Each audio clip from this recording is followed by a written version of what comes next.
오늘 함께 나눌 말씀은 신약성경 사도행전 6장 1절에서 7절까지 말씀입니다. 사도행전 6장 1절에서 7절까지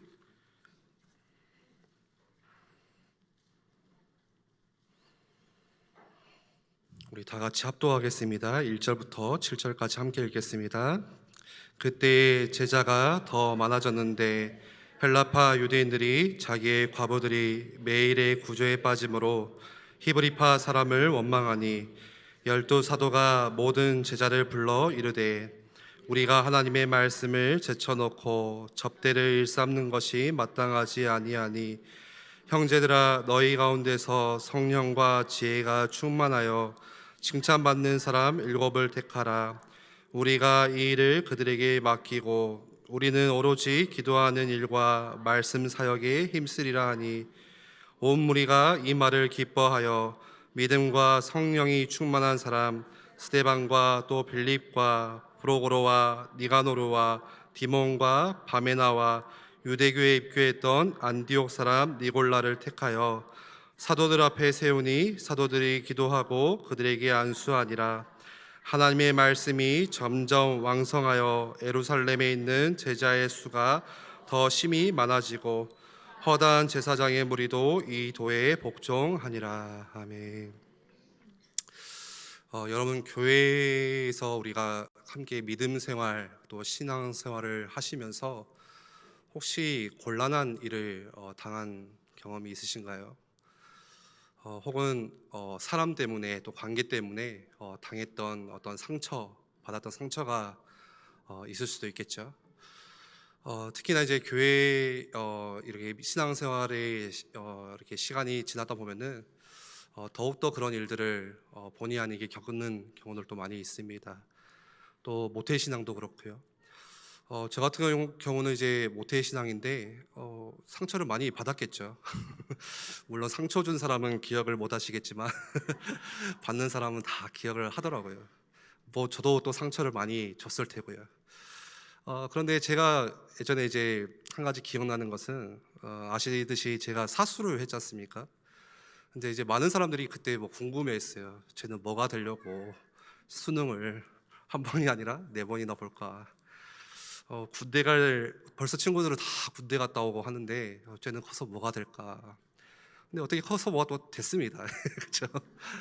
근데 그 당시에 이제 한 가지 기억나는 것이 이제 뭐 삼수하고 한참 방황을 하다가 이제 사수한 때는 뭐 공부를 거의 안 했고 뭐 이제 말씀 듣고 또 너무 그때 좀 힘든 슬럼프를 겪다 보니까 또 이렇게 또 뭐 이렇게 말씀 따라다니고 또 사역 같이 또 목사님들 따라다니고 하다가 받은 은혜가 너무 컸어요. 그래서 한 번도 뭐 그런 생각을 뭐 해본 적은 없었는데 나도 주의 종으로 그 길을 걷고 싶다라는 마음이 좀 두려운 마음 가운데 생기더라고요. 그래서 이제 한참을 고민을 하다가 또 목사님과 상담하고 이제 어느 신학교를 갈까 이렇게 준비를 하던 중에 이제 신학교를 간다고 하니까 이제 교회에 이런저런 이야기들이 이제 소문이 났겠죠. 근데 어떤 분이 저한테 그런 이야기를 했어요. 야, 성현아, 너 할 것 없으니까 신학교 가지. 그때 제가 너무 좀 기분이 상하죠. 그런 말을 들으면 누가 기분이 좋겠습니까? 근데 그 말이 얼마나 저한테 비수로 꽂혔는지 한 며칠을 제가 이렇게 좀 그 말이 계속 생각이 났었어요. 오죽했으면 제가 하나님께 기도하면서 하나님, 저분의 이야기가 하나님의 말씀일 수도 있지 않겠습니까? 하나님이 나에게 들려주시는 음성이라면은 제가 안 가겠습니다. 저를 막아주십시오. 이렇게까지 생각할 만큼 좀 많은 좀 이렇게 하나님과 대화하는 시간을 가졌거든요. 어쨌든 간에 이게 중요한 게 아니고요. 상처받는 경험들이 다 있어요. 그때 당시는 왜 그렇게 아프고 왜 저 사람이 나에게 이런 상처를 주고 내가 교회를 그만둬야 되나, 내가 교회를 다른 곳으로 옮겨야 되나, 저 사람만 없으면 내가 신앙생활을 더 잘할 수 있을 것 같은데, 이런 생각들을 다 누구나 하죠. 근데 여러분, 문제 없는 교회는 이 세상에는 없다고 보시면 됩니다. 맞죠? 그래서 혹시 문제가 없는 교회를 내가 지금 찾아다니려고 하신다면은 문제 없는 그 교회에 내가 들어가는 순간 문제는 생겨요. 네. 결국은 뭡니까? 우리에게도 문제가 있고 또 교회에도 항상 문제가 있다는 것입니다. 오늘 사도행전 6장을 같이 보는데 사도행전 5장에는 잘 아는 아나니아 삽비라의 사건이 기록되어 있죠. 이 아나니아 삽비라의 사건은 교회의 문제라기보다는 어떻게 보면 개인의 문제였어요. 개인에게 있는 욕심과 탐심, 나도 예를 들어서 바나바와 같이 인정받고 싶다, 많은 성도들에게 내가 칭찬받고 싶다, 내 이름이 드러나고 싶다 했던 그런 욕심으로 말미암아 아나니아 삽비라가 한순간 죽음을 당하는 큰 사건에 이 많은 교인들이 다 두려움에 떨면서 다시 하나님 앞에 돌아가죠. 그런데 오늘 6장에 기록된 이 헬라파 과부들에 관한 이 구제 사역에서 소외된 문제는 어떤 문제냐면요, 개인의 문제를 넘어서서 이거는 교회 차원의 문제였습니다. 공동체의 문제였습니다. 그렇게 교회가 지금 직면하고 당면한 문제를 지금 이 사도행전을 누가가 기록했죠. 누가는 어떻게 지금 이 문제를 풀어나갔는가, 그것들을 본문에 기록을 해놨는데, 누가가 지금 초대교회를 설명하면서 뭐라고 설명을 하냐면 이 초대교회는 문제가 없었다라고 쓰지 않았어요. 여러분, 초대교회든 중세교회든 또 현대교회든 모든 교회는 다 문제가 있는데, 지금 이 사도행전을 기록한 누가는 교회에 문제가 없다라고 기록을 한 것이 아니고 지금 교회의 그러한 문제 속에서도 모든 교인들이 성령님과 하나님의 은혜로 충만했다라는 것을 기록하고 있습니다. 그게 이 세상에 있는 참된 교회라는 것을 지금 누가는 우리에게 알려주고 있는 것입니다. 1세기의 초대교회를 연구한 여러 학자들과 주석가들의 이 기록을 쭉 보시면요, 1세기 당시 예루살렘 교회의 대다수는 히브리파 교인들이에요. 히브리파 유대인 교인들이었다고 말을 합니다. 그리고 그 교회의 소수에 해당하는 사람들이 오늘 말씀에도 등장하듯이 헬라파 유대인 교인들이었습니다. 그래서 대다수의 히브리파 교인들과 또 소수의 헬라파 교인들이 함께 어우러져 있는데, 지금 이 사람들이 겪고 있는 문제라는 것은 소통의 문제, 언어의 문제, 거기서 야기되는 빚어지는 갈등과 오해들로 인해서 그 문제가 더 골이 깊어지는 거죠. 그리고 그들 간에 알게 모르게 그런 인식이 있었던 거예요. 1등 시민은 예를 들어서 히브리파 교인이다, 2등 시민은 헬라파 유대인들이다, 그런 약간의 차별이 있었다고 역사학자들이 기록하고 있습니다. 여러분, 교회에는 그런 차별이 다 있는 것 같아요.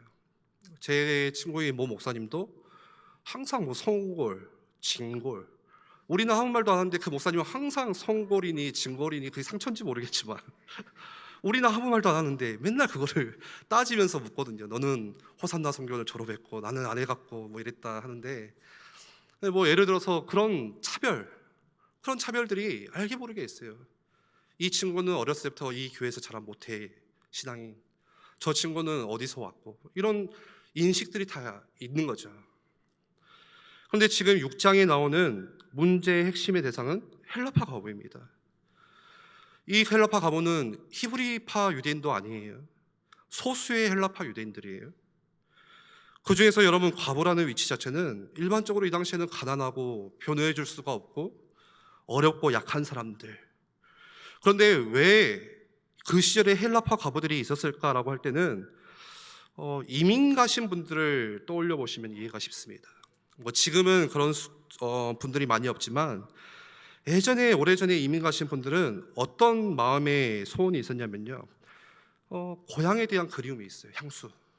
그래서 내가 죽기 전에는 내가 태어났던 그 고향 땅을 다시 보고 싶고 나는 그 고향 선산에 묻히고 싶다라는 그런 간절한 바람이 이민 1세대들, 오래되신 분들에게는 항상 그런 마음들이 있었습니다. 그런데 이민 생활이 이제 지금은 지나면서 그런 분들이 많이 없지만 30년, 40년, 예를 들어서 2000년대 초반만 하더라도 내가 고향으로 돌아가고 싶다, 나는 다시 그 고향 땅에서 나는 생을 마감하고 싶다, 그런 마음을 많이 가지고 계셨어요. 마찬가지로 지금 1세기의 초대교회 교인들도 그런 마음이에요. 당시에 전 세계에 흩어져 있던 어떤 유대인들이죠? 디아스포라 유대인들, 경건한 디아스포라 유대인들에게는 그런 마음들이 있었어요. 그래서 그들은 항상 1년에 적어도 한 번씩은 성전에 하나님께서 말씀하신 그 약속의 땅에 찾아가고 방문하는 경건한 사람들이었습니다. 그 사람들은. 그래서 그들 가운데는 그런 마음이 있었죠. 내가 죽을 때는 저 예루살렘에 약속의 땅에 나는 묻히고 싶다. 나는 거기서 생을 마감하고 싶다. 하나님이 약속하셨던 젖과 꿀이 흐르는 그 하나님의 약속의 땅에 들어가서 나는 그 근처에서 나는 생을 다하고 싶다. 그런 경건한 유대인들이 의외로 많이 있었다고 성경학자들이 기록하고 있어요. 그래서 그런 거죠. 남편을 따라서 마지막 이제 노 부부가 야, 우리가 예루살렘으로 다시 돌아가자. 거기서 우리가 하나님을 예배하고 거기서 우리가 생을 마감하자. 그렇게 인생의 노년에 예루살렘에 돌아왔는데 과부들은 뭡니까? 그렇게 은혜 안에 남편은 고향 땅에서 생을 다하고 묻혔지만 자기 자신만 남은 과부들. 그러니까 남편이 없는 과부로서는 굉장히 곤란하죠. 왜 그렇습니까? 당연하죠. 여러 해 동안 외국에서 살았기 때문에 이 예루살렘에는 친척도 없고 나를 돌봐줄 사람도 없고 남편도 죽었기 때문에 상당한 어려움 가운데 지낼 수밖에 없는 이 헬라파 과부들이 있었던 거예요. 그런 가운데 하나님의 은혜로 예수님을 믿게 됐어요, 이 과부들이. 그래서 이제는 그 교회가 구제를 사역들을 이 과부들에게 펼쳐주면서 도와주면서 그것들을 가지고 생활을 할 수 있게 되는데, 오늘 이 사도행전 6장에 나온 문제는 뭡니까? 그런 구제에서 조금씩 무관심하게 되어지고 소외되고 알게 모르게 무시를 당하고 차별을 당하는 그런 일들이 지금 교회 안에서 조금씩 벌어지면서 1절 말씀에 기록되기를 서로를 원망하게 되어지는 일들이 벌어지고 있다는 것입니다. 우리가 그렇게 생각해 볼 수 있죠. 아니, 어떻게 초대교회에 그런 문제들이 있을 수 있을까? 초대교회는 어떤 교회입니까? 사도행전 2장에 성령의 그 바람 같은 오순절의 역사로 말미암아 세워진 교회 아니냐. 사도들이 같이 말씀 사역에 집중하고 함께하는 이 사도들이 위에서 지금 지도하고 있는 그런 어마어마한 교회 아니냐. 그런 교회에 어떻게 문제가 있을 수 있느냐. 그런데 여러분, 바울이 사역했던 고린도 교회도 큰 문제가 있었죠. 우리는 그렇게 생각할 수 있어요. 바울이 우리의 목사님이라면, 바울이 예일교회 담임 목사님이라면, 예를 들어서요, 바울은 어마어마한 그런 전도운동과 말씀 사역에 집중했기 때문에 당연히 예일교회는 성령이 충만하겠지, 천만의 말씀입니다. 그렇죠? 사도들이 함께 있었던 초대교회도 어마어마한 문제들이 많이 있었어요. 우리 말씀 한 장만 찾아보시면 우리 야고보서 2장 한번 보겠습니다. 야고보서 2장에 보시면 지금 이 야고보가 초대교회에 문제가 있었다는 것을 우리에게 말해주는데, 특히 이 야고보서는 초대교회, 특히 예루살렘 교회를 중심으로 기록을 했다라고 많은 학자들이 보고 있습니다. 그런 야고보가 교인들에게 이런 이야기를 하는데, 야고보서 2장 1절에서 13절, 우리 조금 길지만 한번 교독하겠습니다. 야고보서 2장 1절에서 13절, 제 성경 373쪽에 있습니다. 제가 먼저 읽겠습니다. 내 형제들아, 영광의 주 곧 우리 주 예수 그리스도에 대한 믿음을 너희가 가졌으니 사람을 차별하여 대하지 말라.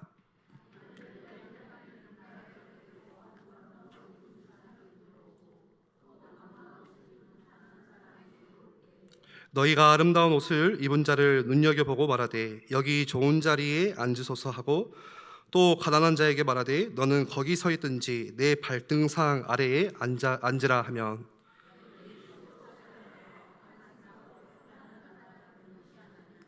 내 사랑하는 형제들아 들을지어다. 하나님이 세상에서 가난한 자를 택하사 믿음에 부요하게 하시고 또 자기를 사랑하는 자들에게 약속하신 나라를 상속으로 받게 하지 아니하셨느냐.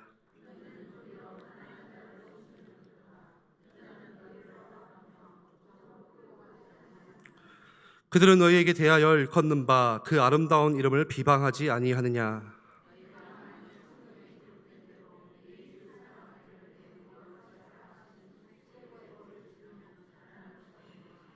만일 너희가 사람을 차별하여 대하면 죄를 짓는 것이니 율법이 너희를 범법자로 정죄하리라.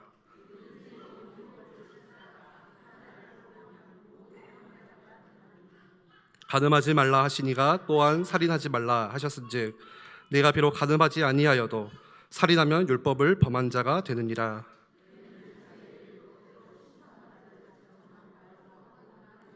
같이 읽겠습니다. 긍휼을 행하지 아니하는 자에게는 긍휼 없는 심판이 있으리라. 긍휼은 심판을 이기고 자랑하느니라. 아멘. 무슨 말씀이냐면 교회에 예배당에 누가 왔습니까? 금가락지를 끼고 명품 옷을 입고 명품 가방을 메고 누가 봐도 저 사람은 사자 돌림일 것 같다.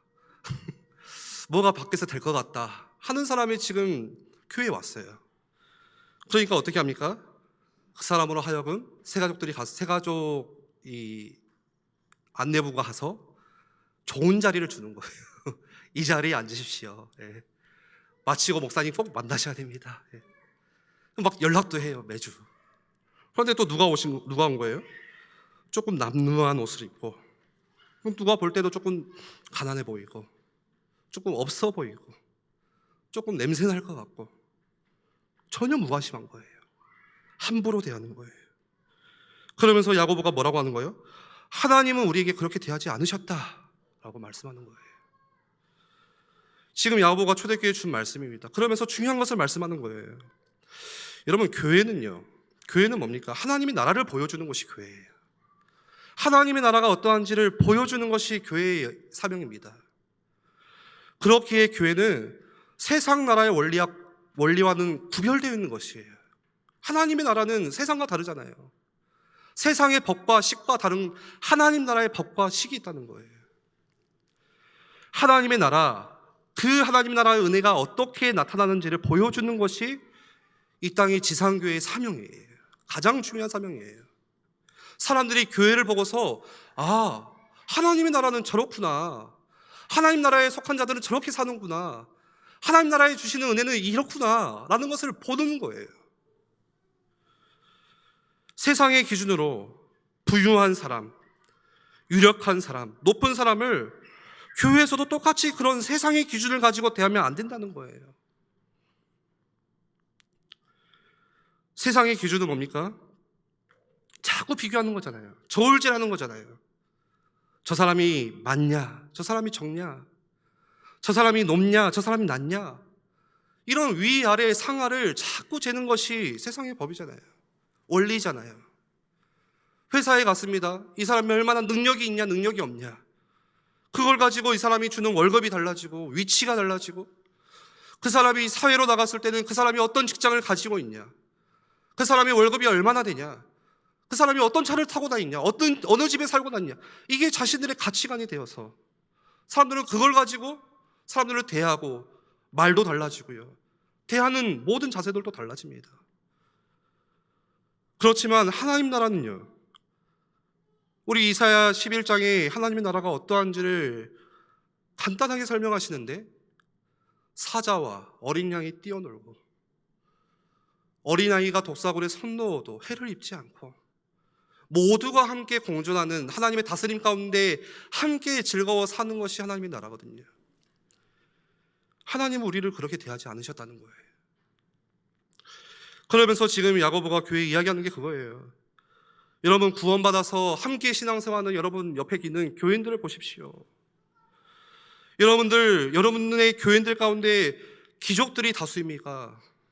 장군들이, 부자들이 다수입니까? 아니면 평범하고 가난하고 소외된 사람들이 다수입니까? 하나님께서 이 땅에 오신 것은 세상에서 가난한 사람, 평범한 사람, 오히려 세상에서 연약한 사람들에게 은혜를 베푸시는 하나님이십니다. 약한 자를 강하게 하시고, 병든 자를 낫게 하시고 고쳐주시고, 아무런 자격이 없는 사람에게 값없이 은혜를 베푸시는 것이 하나님의 특징이고 하나님 나라의 특징입니다라고 말해주고 있는 거예요. 교회는 그걸 해야 됩니다라고 이야기해 주는 거예요. 그래서 교회는 하나님을 나타내는 곳이고, 교회는 하나님의 나라를 증거하는 곳입니다. 오늘 사도행전 본문 말씀에 누가가 기록할 때에 초대교회는 문제가 없었다고 기록하지 않고 있습니다. 초대교회는 문제를 가지고 있지만 성령님이 충만했다라고 기록하고 있어요. 하나님의 은혜가 충만했다라고 기록하고 있습니다. 여러분, 이것은 비단 사도들에게만 나타난 모습이 아니에요. 모든 이 초대교회 교인들도 함께 그러했다라고 누가는 기록을 하고 있는 거예요.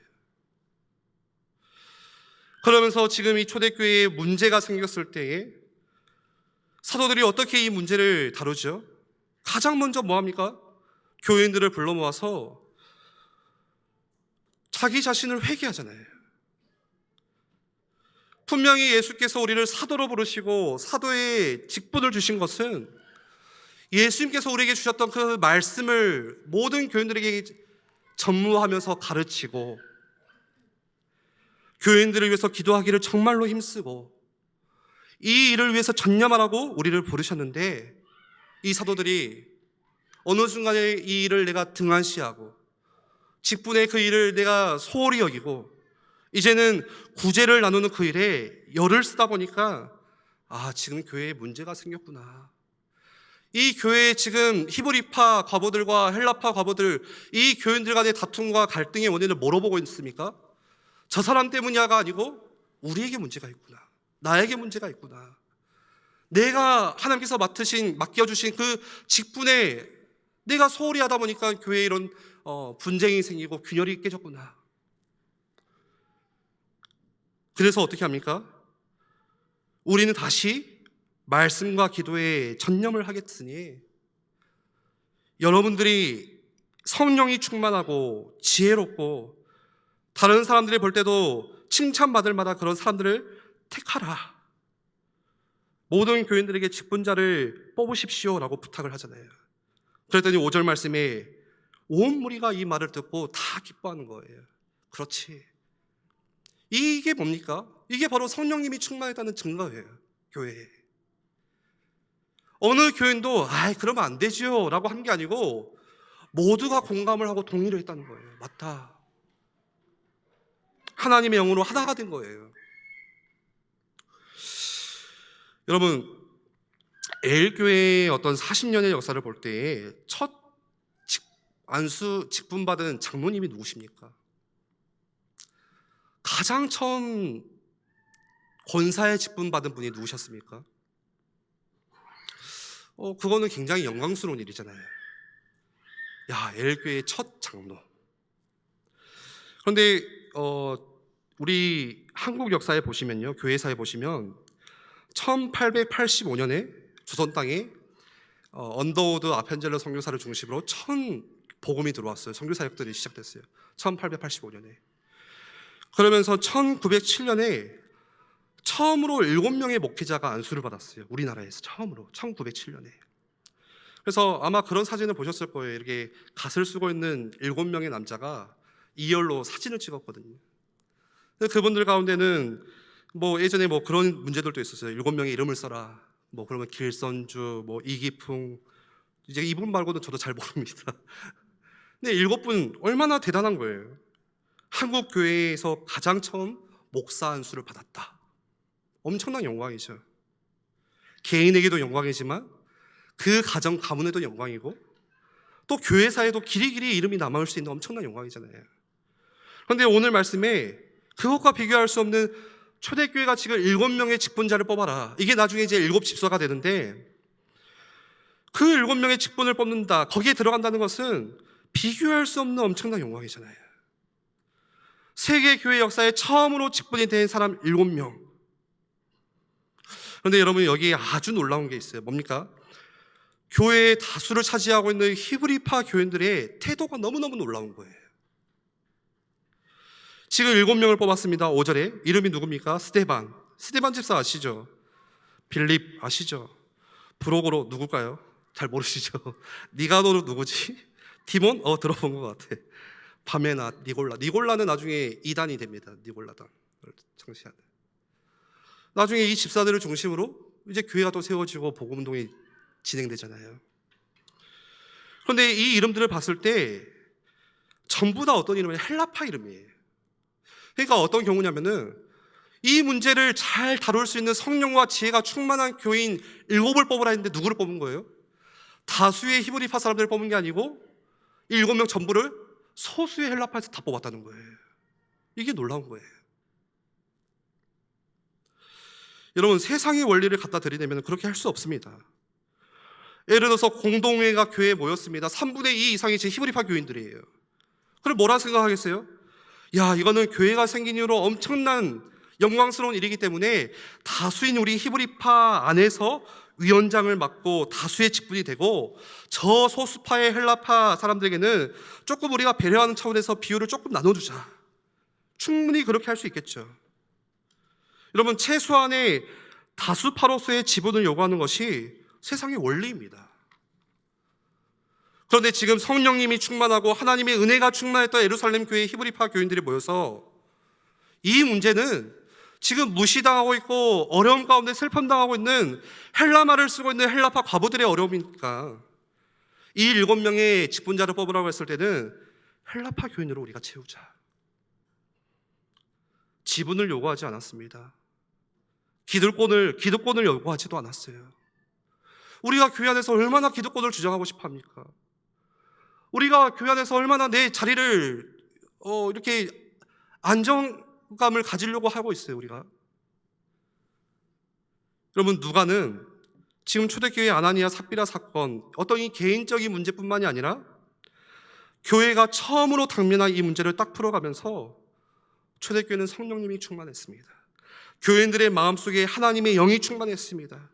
그 결과 그들은 세상의 원리를 따라서 교회의 문제를 해결한 것이 아니라 하나님의 은혜를 따라서 교회의 문제를 잘 해결해 갔습니다. 그걸 기록하고 있는 것입니다.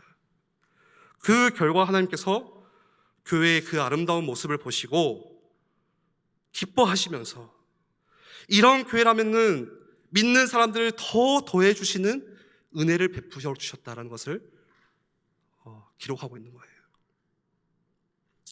오늘 마지막 7절에 하나님의 말씀이 점점 왕성하여지고 문제 가운데서 지금 성령님이 충만하고 하나님의 은혜가 충만하여서 지혜와 그 하나님의 영으로 말미암아 그 문제를 풀어나가는 가운데 하나님께서 이러한 복들을 주시는 거잖아요. 하나님의 말씀이 점점 왕성하여 예루살렘에 있는 제자의 수가 더 심히 많아지고 허다한 제사장의 무리도 이 도에 복종하니라. 이 7절 말씀에 3개의 단어가 나오는데 왕성하여, 많아지고, 복종하니라, 다 미완료 시제를 쓰고 있습니다. 무슨 말이냐면 끝이 나지 않았다는 거예요. 지금도 계속해서 이 일이 일어나고 있다는 거예요. 지속되고 있다는 거예요. 왕성하여, 무엇이 왕성해진 것입니까? 이 왕성했다는 것은 성장했다는 거예요. 뭐가요? 하나님의 말씀이 성장했다는 거예요. 근데 중요한 것은 뭐냐면 지금 사도들의 능력이 많아짐으로써 말씀이 성장한 게 아니고 말씀 그 자체가 성장했다는 거예요. 여러분, 이게 얼마나 놀라운 복인지 몰라요. 우리 사역자들이나 우리 사역자 그룹도 있잖아요. 또 제자들이나 또 교회 학교 우리 교사로 헌신하는 선생님들을 가지고 있는 고충이 뭡니까? 그거 있잖아요. 내가 말씀을 준비를 해서 전했는데 전혀 반응이 없어요, 상대방이. 이번 주에 말씀 나누러 내가 직장에 갔는데 이 사람이 듣나 안 듣나. 혹은 내가 복음을 전했는데 나는 정말 뜨겁게 전했어요. 야, 내가 마치 설교자가 된 것 같아. 막 말이 술술 나오면서 복음을 뜨겁게 전했는데 전혀 이 사람이 반응을 안 해요. 그런 경우들이 있죠. 우리 교사들이 아이들에게 공과 공부를 할 때에 물론 교재를 사용하겠지만 또 포럼도 하잖아요. 한 주간 너 뭐 했어? 아이들 대답 전혀 안 해요. 질문을 하시면 안 돼요. 그냥 먹을 거를 물려주셔야 돼요, 입에다가는. 대답을 듣기를 바라시면 안 돼요. 그러면서 내가 교사로서 이번 주에 내가 묵상했던 것들을 총동원해서 잘 없지만 그렇지만 다 끄집어내가지고 어떻게 뭐라도 주려고 했는데 잘 안 들어요. 그러면 얼마나 스스로 좀 이렇게 좌절되는지 몰라요. 내가 교사를 계속 해야 되나? 내가 사역자가 맞나? 저 같은 경우도 그러잖아요. 앞에서 설교를 준비합니다.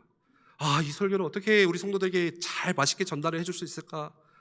근데 어느 날은 막 제 생각의 기준에 죽순 것 같아요. 막 내가 왜 이 이야기를 했지? 막 이런 후회도 되고, 내가 좀 더 잘해볼 걸. 그런데 돌아가셨지만 존 메가던 목사님이 자매 신학이라는 이야기를 했어요. 하나님의 말씀을 내가 진짜 하나님 앞에서 올바르게 건강하게 전했다면은 내려놔라, 쉬어라. 그날의 나의 어떤 컨디션과 영적인 상태에 따라서 이 말씀이 이렇게 가고 저렇게 가는 게 아니고 정말로 내가 하나님 앞에서 말씀을 충성되게 전했다면은 하나님께 맡겨드려라. 나는 뿌릴 뿐이지만 자라나게 하신 분은 하나님이시기 때문에 그래서 잠을 자라는 거예요. 그게 나에게 능력이 있다면 어떻게 잠을 자겠습니까? 그렇죠? 말씀 자체가 능력이기 때문에 쉴 수 있다는 거예요. 뭐 그 뒤로도 잘 저는 쉬지 못하지만 그렇지만 말씀 자체가 능력이 있다고 지금 말하고 있는 거예요. 그러면서 뭐라고 합니까? 많아지고. 뭐가 많아진 거예요? 제자의 수가 많아졌대요. 이 제자의 수가 많아졌다는 것은 수동태를 사용하고 있어요. 그러니까 제자들이 막 우리가 불러 모았다는 게 아니고 수동태는 뭐예요? 이끌려서, 다시 말해서 하나님께서 이 제자들이 밀려 들어오도록 일하셨다는 거예요. 그러면서 마지막에 뭐라고 합니까? 복종하여. 허다한 제사장들도 이 무리도 이 도에 복종하였다. 여러분, 이 당시에 제사장이라고 하면 우리가 보통 어떤 선입견을 가지고 있냐면 다들 막 부패하고 경건하지 못하고, 그렇지만 요세포스의 이 역사학자의 말을 들어보면은 거의 다 평범한 경건한 제사장들이었어요, 원래는. 그렇지만 이 제사장들이 말씀 앞에 그리스도를 고백하고 반응하여 순종하였다는 것은 엄청난 이정표였습니다. 그러한 일들이 계속 일어나고 있다는 거예요. 여러분, 이 사도행전에는요, 오늘 이 7절의 말씀과 같이 이러한 기록들이 계속 나와요. 그러니까 사도행전은 뭡니까? 사도들이 주인공이 아니라 성령 행전이에요, 원래는. 성령님이, 하나님의 영이 부어주심으로써 교회의 머리가 되시고, 그래서 그리스도의 피값 주고 사신 이 교회는, 교회의 머리가 되시는 그리스도 안에 있는 교회는 절대 무너지지 않는다는 거예요. 지금도 이 일은 계속해서 벌어지고 있다는 거예요. 아무리 교회가 부패하고 실수하고 넘어지고 했다 할지라도, 여러분, 교회가 위기다라는 게 우리는 뭘 보고 이야기합니까? 요즘에 교회가 위기야, 뭘 가지고, 어떤 지표를 가지고 이야기하는 거예요? 단순히 교회 건물이 팔려갔다고요? 성도들이 줄어갔다고요? 주일학교가 없어지고 있다고요? 그 정도로 가지고 우리가 교회가 무너졌다고 말할 수 없는 거예요. 우리 지금 요한계시록 말씀을 새벽기도 때마다 계속 매일 성경을 통해서 보고 있습니다. 요한계시록에서 계속 말씀하시는 게 뭐예요? 7 금초대를 지어다니시는 그 하나님께서 교회의 주인 되셔서 이 교회는 무너지는 것 같지만, 우리가 볼 때는 넘어지는 것 같지만 끝까지 하나님께서 이 교회의 주인 되시고 끌어가신다는 거예요. 그래서 이 사도행전은 교회는 지금도 성장하고 있고 이러한 문제들을 당하지만 다시금 이 교회는 부흥할 것이고 하나님의 나라를 이뤄간다는 것을 우리에게 보여주고 있는 것입니다. 여러분, 사도들도 참 잘했지만은 지금 이 초대교회가 정말로 교회다운 모습으로 서갈 수 있었던 것은 비록 성경에 이름이 기록되지 않은 많은 교인들의 마음속에 오늘 제목과 같이 성령과 은혜가 충만하기 때문에. 사도들도 마찬가지였어요. 지금 이러한 문제 앞에서 자신의 권위를 주장할 게 아니었어요. 예를 들어서 그냥, 야, 우리가 알아서 할 거니까 니네 일 해라. 우리가 조금 실수한 거니까 잔소리하지 말고 그냥 순종해라 라고 할 수 있었을 텐데, 이 사도들도 기득권을 주장하지 않고 정말로 교회의 주인은 예수님이신 것을 믿고 맡긴 것입니다. 여러분, 어떤 일이 있을 때 하나님께서 나에게 은혜를 주시고 직분을 주시고 어떤 사명을 주셨을 때 예수님이 나에게 맡기신 일이 뭔가, 그것을 우리가 잘 돌아보고 그 일에 충성하는 것이 신앙생활의 가장 중요한 겁니다. 제가 목회자라면 목회자로서 당연히 해야 되는 말씀 사역, 기도, 성도들을 보살피고 한 성도라도 올바른 그리스도인으로 설 수 있도록 양육하고, 또 각자의 직분마다 주신 그 직무에 내가 오늘 뭘 해야 될지를 최선을 다하는 것, 그게 우리가 교회의 문제를 올바르게 대처할 수 있는 키예요.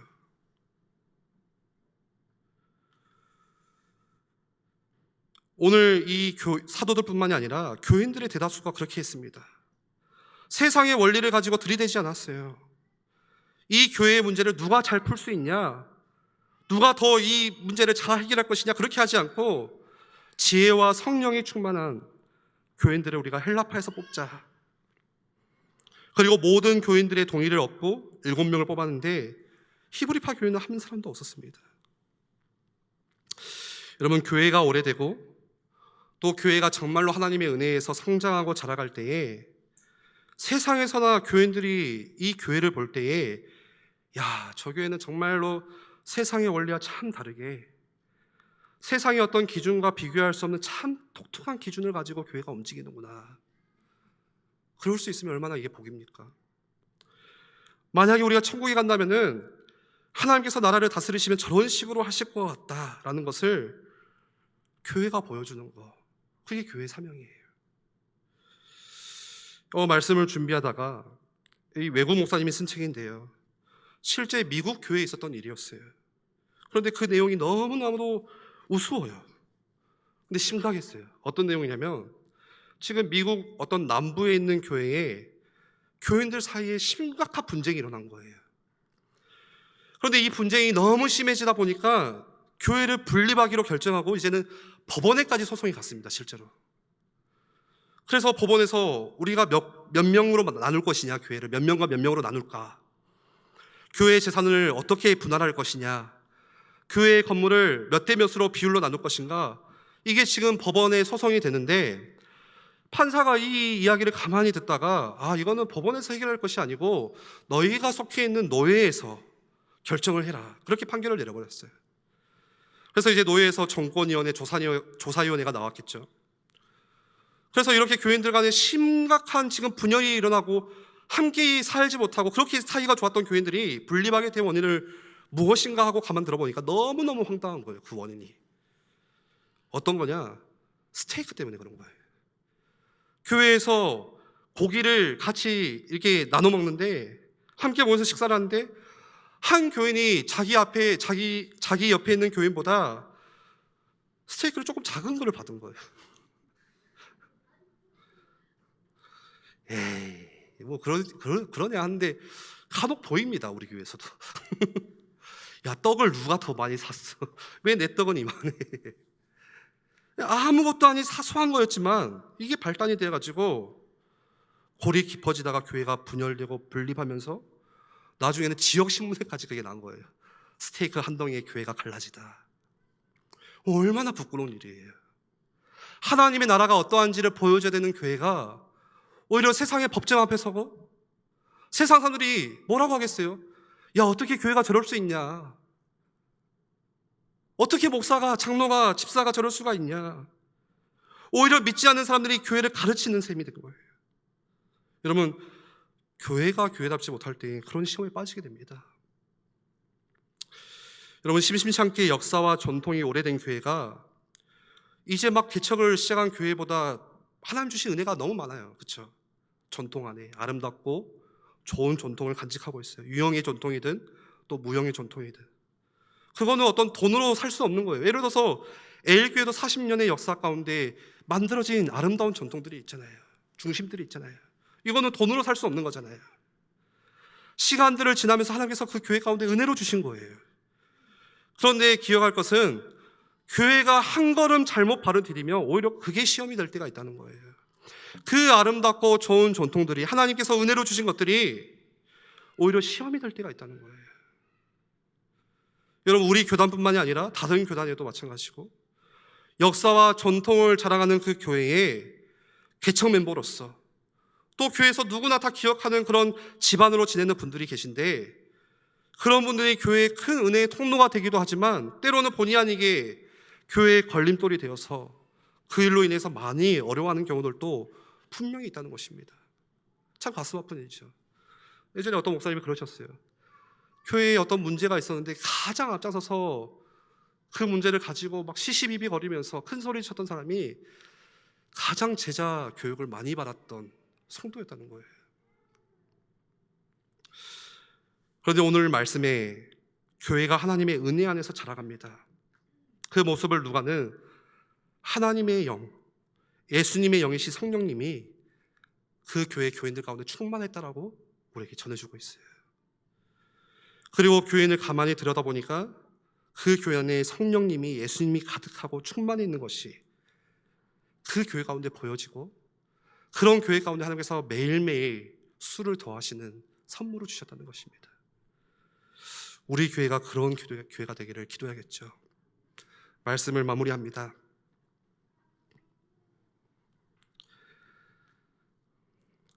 오늘날의 교회의 위기와 어려움은 뭡니까? 다른 것이 아니고 부재의 아픔이에요. 어떤 부재입니까?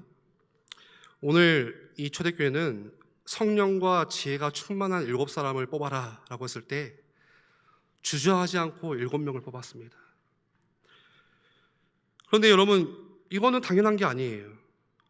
초대교회니까 당연했겠지. 아니요, 초대교회는 얼마 안 된 교회였어요. 몇 달 안 된 교회였습니다. 이 교회는 지금. 그렇지만 성령과 지혜가 충만한 교회는 있었다는 거예요. 오늘날 교회의 어려움과 위기는 뭡니까?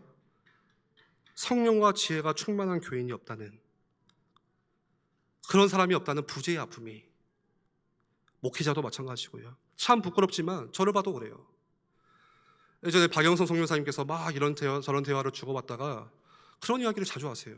뭐 원로 목사님에 비하면, 아버지 목사님에 비하면 나는 사꾼이다, 막 맨날 저한테. 왜 이 이야기를 나한테 하실까? 너는 뭐냐? 이렇게 물어보시나? 저는 사꾼도 안 될 것 같아요. 이걸 확인하고 싶으신가? 근데 오늘날 많은 사람들이 그래요. 교회의 위기와 어려움은 시스템의 문제가 아니고 부재의 아픔이다. 좋은 어른들이 사라지고 있다.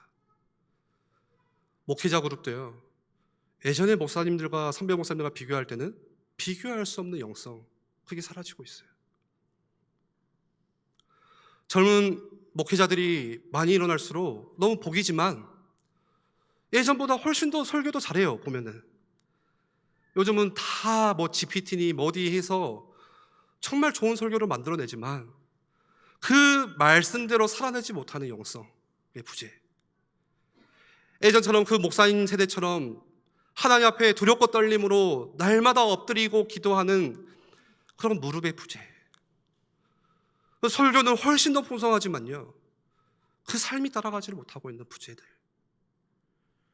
목회자의 영성이 점점 무너져가고 있고, 그것과 함께 교인은 1000명이고 또 어떤 교회는 10,000명이라고 하지만 오늘 말씀과 같이 성령과 지혜가 충만한, 믿음과 성령이 충만한 경건한 어른들의 부재예요. 그래서 우리가 질문해야겠죠. 나는 경건한 어른인가? 우리가 신앙생활하면서 경건한 어른을 만난다는 것은 참 복입니다. 저는 원로 목사님을 만난 거, 그리고 돌아가셨지만 예전에 정승희 장로님을 만난 거, 너무 저는 복이라고 생각하거든요. 그분들과 많은 대화를 나눈 건 아니에요. 그렇지만 그냥 가까이 보고 있으면은 마음 평안해요. 하나님을 믿는 게 저런 건가. 그렇게 막 흔들리지도 않고 그 옆에 있는 것만으로도 위로를 받고 힘을 얻고, 그런 마음이 생기더라고요.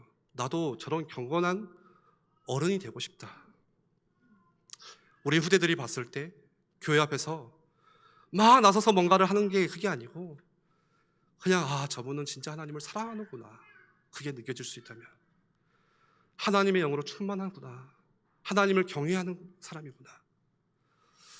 우리 모두가 그런 경건한 어른 되기를 정말 원합니다. 우리 한번 같이 기도하겠습니다. 물론 이 땅의 교회는 완전하지 않아요. 실수하고 넘어지고 때로는 변질하고, 그렇지만 그럼에도 교회가 추구할 것은 뭡니까? 하나님이 통치하시고 다스리시는, 우리는 하나님의 나라를 추구해야 되는 것입니다. 나도 거룩하니 너희도 거룩하라 말씀하신 것처럼 세상과 다른 길을 걷는 자임을 보여주는, 세상과 다른 게임을 하는 자임을 보여주는 거룩을 추구해야 되는 거예요. 우리 모두가 하나님, 정말 우리가 하나님 앞에 서서 오늘 초대교회 교인들과 같이 믿음과 성령이 충만한 자 되기를 원합니다. 날마다 하나님의 영을 나에게 부어주셔서 나는 죽고 예수로 살아가는 사람, 교회를 통하여서 이 땅에 하나님의 나라가 우리 가정 가운데 보여지고 내 직장에 보여지고 내 주변의 이웃들 가운데 보여질 수 있도록 하나님 우리를 사용하여 주시옵소서. 우리 같이 함께 기도하겠습니다.